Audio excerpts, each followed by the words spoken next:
really have a baby solo? What if I'm not strong enough to do it? Babe, you have built up so much emotional resilience already, even just considering this path.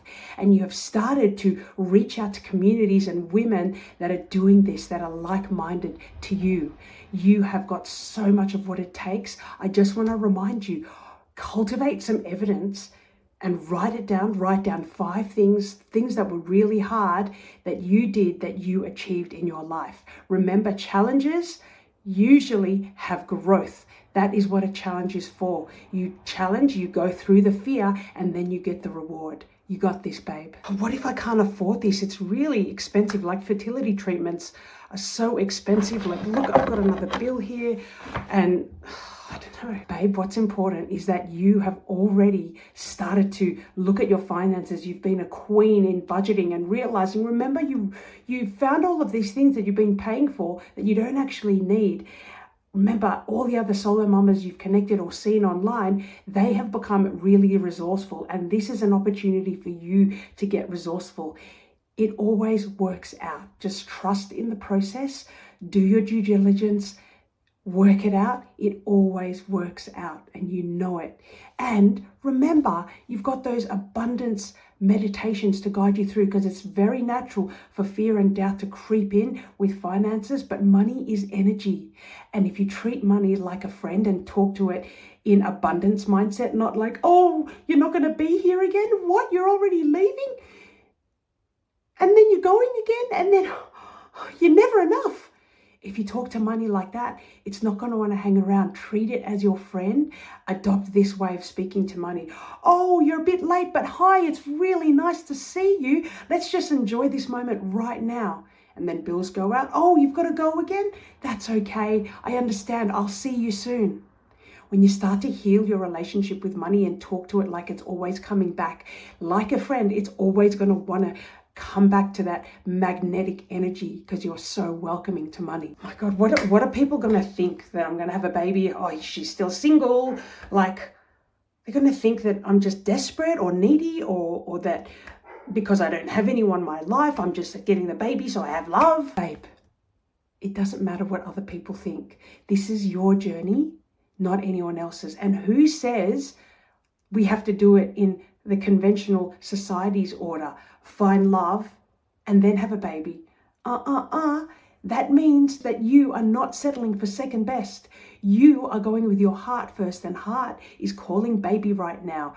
Once you've had your baby, oh my gosh, you become so much more happier and grounded. And you know what? You learn boundaries, because you become number one. Remember, you're number one, baby is number two, and then the love of your life.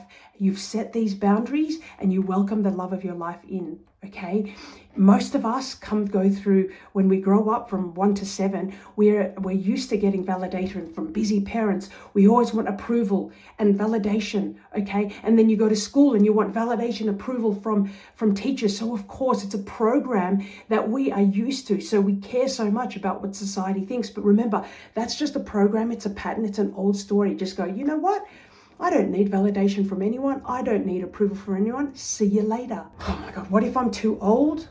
Like, I'm already too old and it's not going to work. Like, maybe it's not even going to work. We are so lucky that in this day and age, we have so much information and foods available to us that boost our fertility.